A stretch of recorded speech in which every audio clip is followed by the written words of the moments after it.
نحمدہ ونصلی ونسلم علی رسولہ الکریم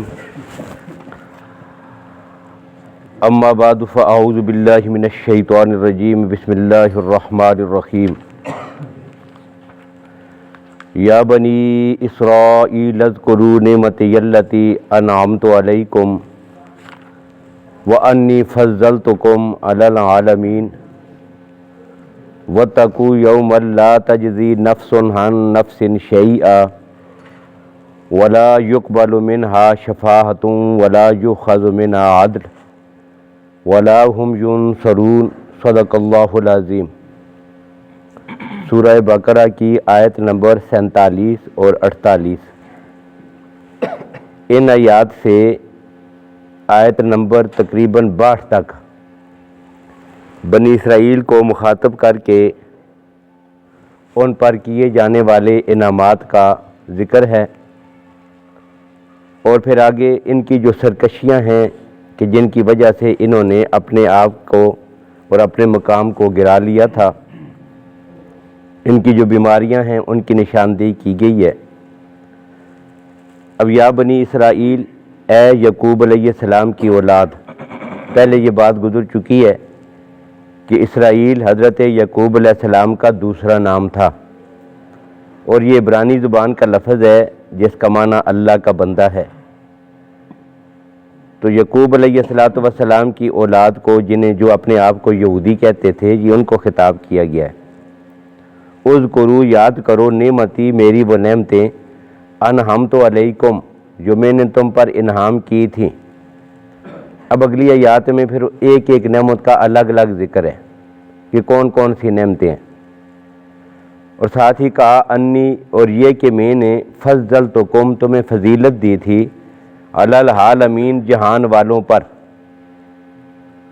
اب اس جملے سے یہودیوں کا دعویٰ یہ ہے کہ سب سے زیادہ فضیلت والی اگر کوئی امت ہے نا تو یہودی ہیں۔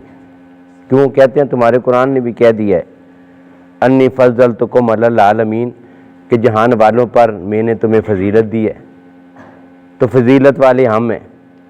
اب ظاہر سی بات ہے کہ اپنے زمانے میں سب سے زیادہ فضیلت والی امت یہی تھی کہ اللہ نے ان کو ہدایت بھی، حکومت بھی، اقتدار بھی، یہ ساری چیزیں عطا کی ہوئی تھی، اور جب انہوں نے وہ ایمان اور اعمال، یہ دونوں چیزوں چھوڑ دی اور بغاوت کا راستہ اختیار کر لیا، تو اللہ کی طرف سے یہ دی ہوئی نعمتیں بھی ان سے چھین گئیں۔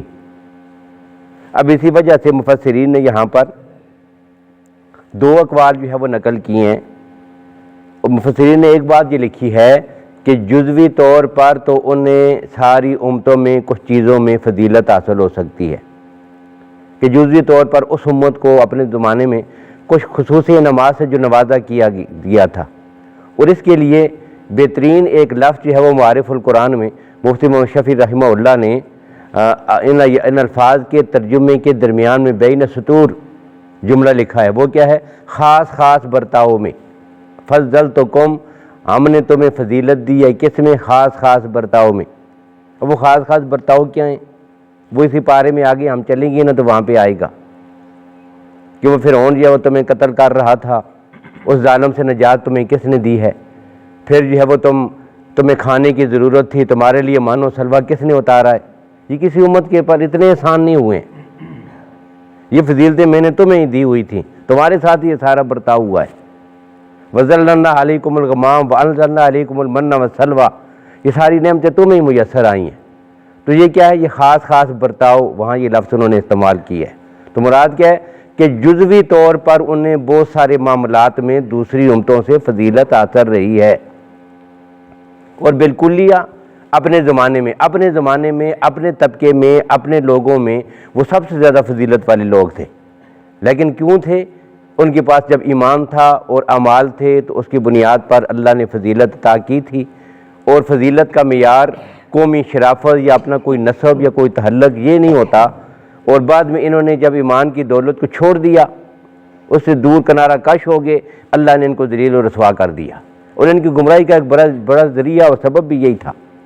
امام ابن کثیر رحمہ اللہ نے اپنی تفسیر میں یہ بات لکھی ہے، اور اس کو جو ہے امام طبرانی نے اور بیہقی نے یہ روایت بھی نقل کی ہے کہ ابو سفیان زمانہ جاہلیت میں، ابھی اللہ کے نبی صلی اللہ علیہ وسلم نے اعلان نبوت نہیں فرمایا تھا، تو ملک شام میں جب لوگ تجارت کے لیے جاتے تھے تو ایک دفعہ جب یہ تجارت کے لیے گئے تو ان کے ساتھ جو دوسرا دوست تھا راستے میں ان کے ساتھ شریک تھا، اس کا نام ہے امیہ ثقفی۔ یہ امیہ ثقفی نصرانی ہے اور ان کا بہت بڑا عالم تھا، وہ اپنی وہ لکھی ہوئی کتاب بھی اس کے پاس موجود تھی، راستے میں جہاں بھی بیٹھتا اس کو کھول کے پڑھتا، اور پھر آگے شام کے راستے میں جتنی آبادیاں تھیں نا، وہاں پر جتنے اہل کتاب تھے یہود و نصارہ، جب ان کو پتہ چلتا امیہ آ گیا ہے، وہ یہاں سے گزر رہا ہے، وہ تجارت کے لیے جا رہا ہے، تو پھر اس کی مہمان نوازی ہوتی، اس کو ساتھ لے کے جاتے، اس کی دعوتیں کی جاتی۔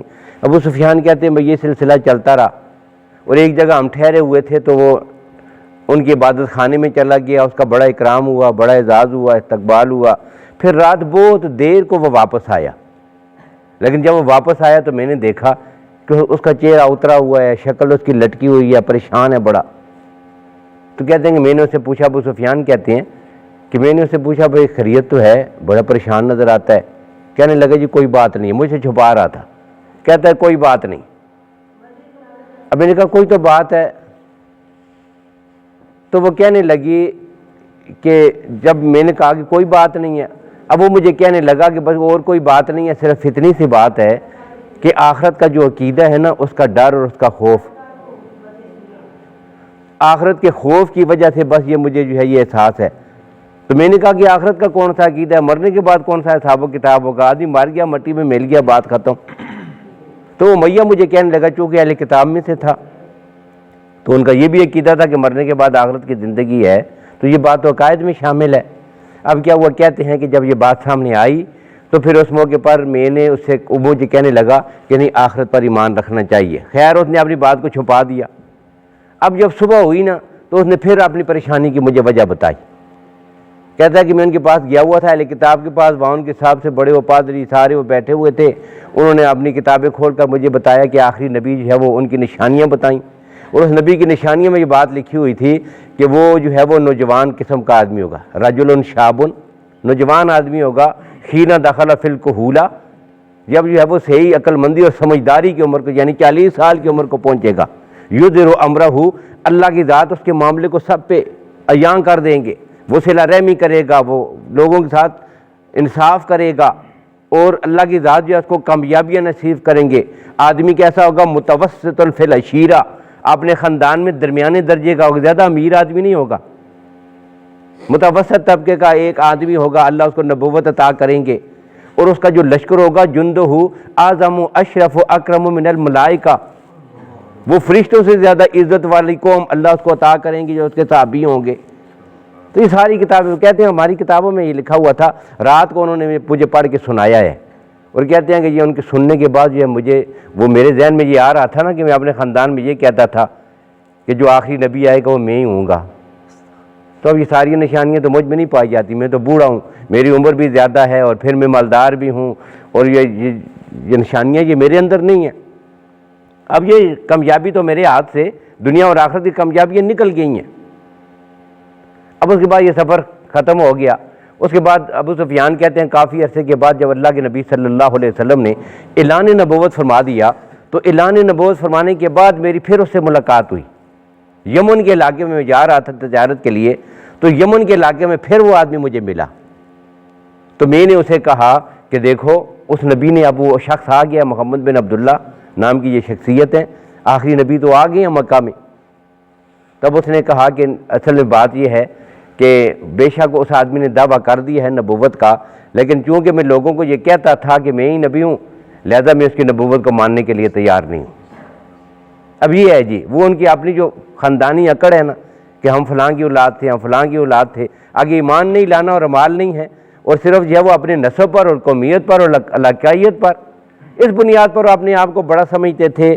اب یہ چیزیں جب ان کی اکڑ آ گئی، اس میں اٹک گئے، اور طبرانی اور بیہقی نے ایک روایت میں یہ الفاظ بھی لکھے ہیں کہ جب ابو سفیان کہتے ہیں میں نے ان کے سامنے اس نبی کی صفات بیان کی نا تو فوراً اس نے کہا کہ انہ نبی حق فتبعہ، کہ وہ سچا نبی ہے، بس اس کی بات مان لو۔ یہ کون کہتا ہے؟ امیہ، خود نہیں مانتا، مجھے کہتا ہے ٹھیک ہے وہ سچا نبی ہے، اس کی بات مان لو۔ میں نے کہا تو کیوں نہیں مانتا؟ تو کہتا ہے جی میں اپنے زمانے میں لوگوں کو یہ کہا کرتا تھا کہ وہ آخری نبی میں ہوں، ساری عورتوں کو بھی میں نہیں بتایا ہوا تھا کہ نبی میں ہوں۔ اب وہ عورتیں کیا کہیں گی، لوگ کیا تبصرہ کریں گے؟ اچھا اس کی بات مان لی ہے، خود نبوت ملی نہیں، اس کو نبی مان لیا ہے۔ اب کہتے ہیں شرم کی وجہ سے میں نہیں مان رہا، اور دنیا اور آخرت کی کامیابی اس کے ہاتھوں سے کیا ہوا، نکل گئی۔ اب یہ فضیلت کا معیار ہے کہ نبی اکرم صلی اللہ علیہ وسلم کے اعلان نبوت کے بعد ان پہ ایمان لانا اور اعمال صالحہ اختیار کرنے۔ اب کائنات میں فضیلت کا معیار کیا ہے؟ یہ ہے وَأَنِّي فَضَّلْتُكُمْ عَلَى الْعَالَمِينَ۔ اور یہ فضیلت کلی طور پر پوری کائنات میں من حیث الامت اگر کسی کو حاصل ہوئی ہے نا کہ وہ سب سے بہترین اور افضل ترین امت ہے، وہ کون سی امت ہے؟ وہ رسول اللہ صلی اللہ علیہ وسلم کی امت ہے۔ حضرت سلمان فارسی رضی اللہ تعالیٰ عنہ کی ایک روایت ہے جس میں حضرت موسیٰ علیہ السلام نے خود یہ دعا کی تھی کہ یا اللہ مجھے نبی اکرم صلی اللہ علیہ وسلم کی امت میں شامل فرما دے۔ تو جب نبی جس امت میں شامل ہونے کی دعا کر رہے ہوں، اور پھر قرآن پاک نے اس کو کیا کہا؟ کنتم خیر امت، تم بہترین امت ہو۔ اب یہاں پر یاد رکھیے گا کہ فضیلت کے لیے دو لفظ استعمال ہوتے ہیں۔ دیکھیں آپ وہ مشہور حدیث ہے، آپ پڑھتے ہیں سنتے بھی رہتے ہیں، خیرکم من تعلم القرآن وعلمہ، تم میں سب سے بہترین۔ اب افضل کے لیے ایک لفظ کیا استعمال ہوا؟ خیر۔ اور یہاں پر جو خیر ہے نا، یہاں جدھر یہ استعمال ہوا ہے، خیرکم کنتم خیر امت، یہ خیر کا لفظ یہاں بھی استعمال ہوا ہے نا، تو اس کا معنی اخیر ہے، سب سے بہترین۔ یہاں صرف بہتر معنی نہیں ہے، سب سے بہترین۔ تم میں سب سے بہترین کون ہے؟ جو قرآن پڑھتا اور پڑھاتا ہے۔ تو یہ بہترین کا لفظ ایک استعمال ہوا ہے۔ ایک لفظ استعمال ہوتا ہے خیر کا، اور ایک لفظ استعمال ہوتا ہے فضیلت کے لیے افضل کا، اخیر، افضل یا خیر اور افضل۔ اب یاد رکھیے گا ان میں ایک فرق ہے۔ فرق کیا ہے؟ ایک ہوتا ہے فضیلت، ایک ہوتی ہے خیر۔ اب یہ دونوں بہترین کے لیے یہ لفظ استعمال ہوتے ہیں، لیکن ایک جو ہے جو فضیلت ہے یہ انسان کا فعل لازم ہے۔ یہ عظمت جس کو مل جائے نا، مجھے کسی بات میں یعنی کسی ایک بات میں مجھے جو فضیلت حاصل ہوئی ہے، یہ میرا اپنا ایک جو ہے وہ میری عزت کا ایک چیز ہے، لیکن یہ میرے ساتھ فعل لازم ہے، اس سے دوسروں کو کوئی فائدہ نہیں۔ مجھے اس سے عزت مل گئی ہے اس کام سے، دوسروں کا اس میں فائدہ نہیں ہے۔ لیکن جب لفظ خیر کہا جائے نا تو خیر جو ہے اس کا معنی بہترین بھی ہے، اور ساتھ ہی یہ فعل متحدی ہے۔ اب جب اس امت کی باری آئی نا تو اللہ نے کیا کہا؟ کنتم خیر امت، تم بہترین امت ہو۔ اب اس نے جو بہترین کا لفظ استعمال کیا نا تو پتہ چلا کہ ان کو یہ فضیلت جو ملی ہے یہ صرف لازم نہیں، متحدی ہے۔ اور متحدی ہونے کی پھر وجہ بھی بتا دی، اخرجت للناس تأمرون بالمعروف وتنہون عن المنکر، کہ تمہاری خیر جو ہے وہ تمہارے ہاتھوں سے قیامت تک کیا ہوگا؟ پھیلتی ہی رہے گی۔ یہ فضیلت تمہاری ذات تک محدود نہیں ہے۔ اب اگر فضیلت کا لفظ کہا جاتا ہے نا تم فضیلت والی امت ہو، تو یہ فضیلت ان کی ذات تک کیا ہوتی؟ محدود۔ جب خیر کہا نا تو خیر متعدی ہے، اور متعدی کہتے ہی اس چیز کو، آپ متعدی بیماریاں نہیں کہتے، تو متعدی بیماری ایک سے دوسرے کو لگ جائے، دوسرے سے لگ جائے، وہ خیر جو ایک سے دوسرے کو لگے، دوسرے سے تیسرے کو لگے، ایک چراغ سے چراغ جلتے ہی چلے جائیں اور قیامت تک یہ اسلام کی شمع روشن ہی رہے، ایسی امت اگر کائنات میں افضل ترین کوئی بنائی ہے تو وہ کون سی ہے؟ وہ نبی اکرم صلی اللہ علیہ وسلم کی امت ہے۔ تو یہ فضیلت کس کو حاصل ہے؟ یہودیوں کا نظریہ بالکل غلط ہے اور قرآن کے متصادم ہے۔ سب سے زیادہ فضیلت والی امت یہ نبی اکرم صلی اللہ علیہ وسلم کی امت ہے۔ اب پہلی بات یہ کہی گئی، اب آگے کہا گیا وَاتَّقُوا، اور ڈرو یومن، اس دن سے۔ کون سا دن ہے وہ؟ قیامت کا دن۔ وَاتَّقُوا یومن، اس دن سے ڈرو۔ کیسا دن ہوگا؟ لا تجزی نفس عن نفس شیئا، اب جو ہے وہ کوئی آدمی دوسرے آدمی کی طرف سے ضمانت بھی نہیں دے سکے گا۔ تجزی اس کی طرف سے بدلہ دے دینا کہ تیری طرف سے یہ کام میں کر دیتا ہوں، دوسرے کی طرف سے ضمانت دینا، کوئی کسی کی طرف سے کوئی ضمانت بھی نہیں دے سکے گا۔ اب قرآن پاک نے اس کے لیے مختلف یہی الفاظ بھی استعمال کیے ہیں اور مختلف انداز بھی اختیار کیے ہیں۔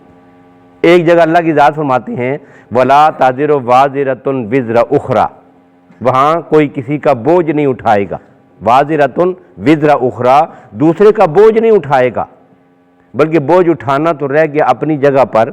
قرآن پاک نے وہاں ایک لفظ اور استعمال کیا وَلَا تَزِرُ وَازِرَةٌ وِزْرَ أُخْرَى وَإِن تَدْعُ مُثْقَلَةٌ إِلَىٰ حِمْلِهَا لَا يُحْمَلْ مِنْهُ شَيْئًا، کہ لوگوں دنیا میں جب کوئی آدمی اپنا بوجھ نہیں اٹھا سکتا نا تو دوسرا دیکھ رہا ہو یا پاس سے گزر رہا ہو تو وہ دیکھنے والا کہتا ہے چلو میں اٹھوا دیتا ہوں، یا نہیں اٹھا سکتا تو کسی کو آواز دیتا ہے آؤ بھائی مجھے اٹھوا دو، دوسرا بھی ساتھ لگتا ہے، دونوں مل کر اٹھا لیتے ہیں۔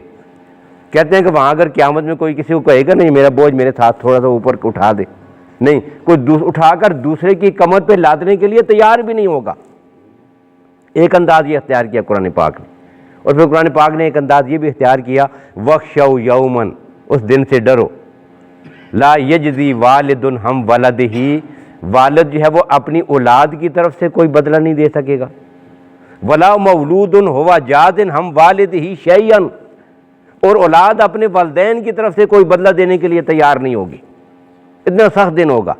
اور یہاں پر یہ جو آیت ہے نا، یہ ابھی جو میں نے کہا کہ لا یجزی والد ہم ولدہ ولا مولود ہوا جاز ہم والدہ شیئا، اب پہلے کیا کہا کہ لا یجزی والد ہم ولدہ، والد اور ولد، والد باپ ہے اور ولد کیا اس کی اولاد، اب آگے کیا کہا والد اولاد کی طرف سے بدلہ نہیں دے سکے گا، اور پھر کیا کہا اولاد اپنے والد کی طرف سے نہیں، لیکن اگلے جملے میں الفاظ بدل دیے ہیں۔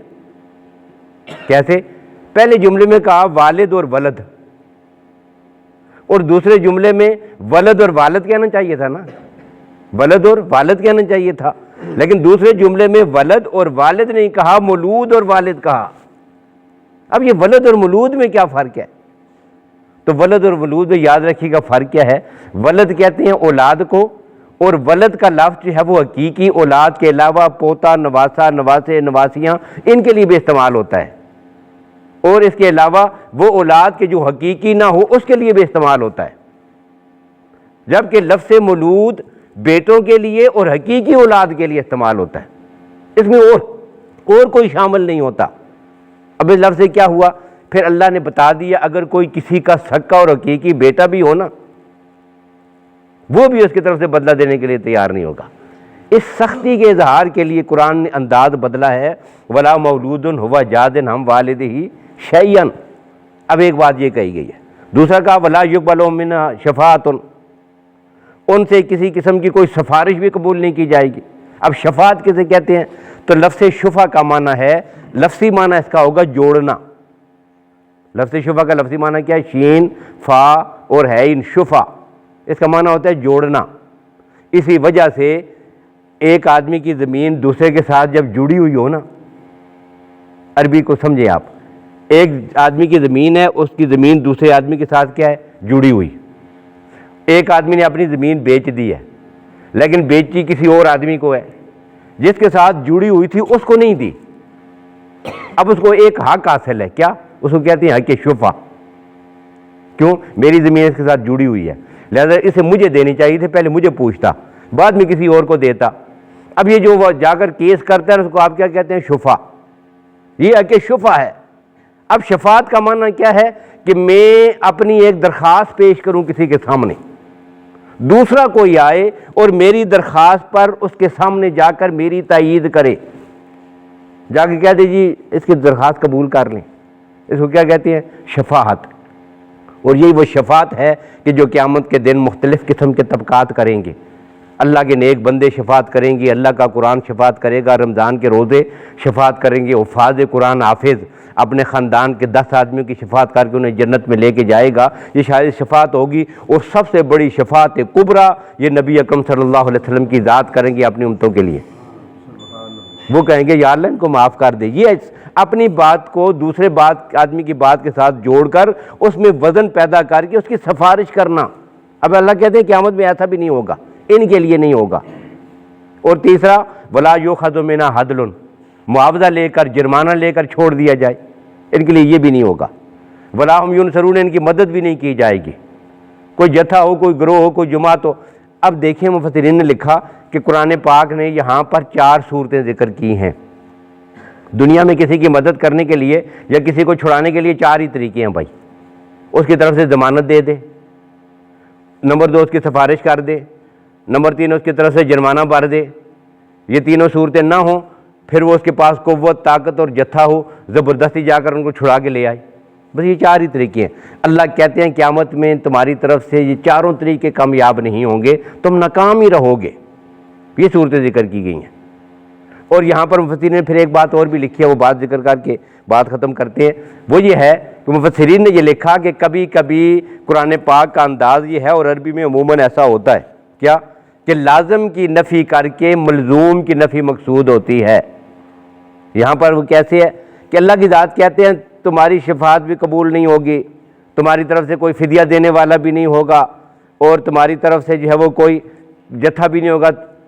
اب یہاں پر مراد کیا ہے کہ اصل میں یہ نہیں مقصود یہ نہیں ہے، اصل مقصود کیا ہے؟ ملزوم کی نفی۔ وہ کیا ہے کہ تمہاری کوئی سفارش کرنے والا وہاں پہ ہوگا ہی نہیں، تمہاری طرف سے ضمانت دینے والا بھی کوئی نہیں ہوگا کہ اس کی ضمانت پھر میں قبول کر لوں، اگر ہو بھی تو قبول نہیں کروں گا، اور پھر تمہاری طرف سے کوئی سفارش کرنے والا ہوگا ہی نہیں، ہوگا تب بھی میں قبول نہیں کروں گا، پھر تمہاری طرف سے کوئی جرمانہ دینے والا ہوگا ہی نہیں، ہو تو تب بھی قبول نہیں کروں گا، اور کوئی جماعت تمہیں چھڑانے کے لیے وہاں پر ہوگی نہیں، اگر ہو تو تب بھی تمہیں نہیں چھڑا سکے گی۔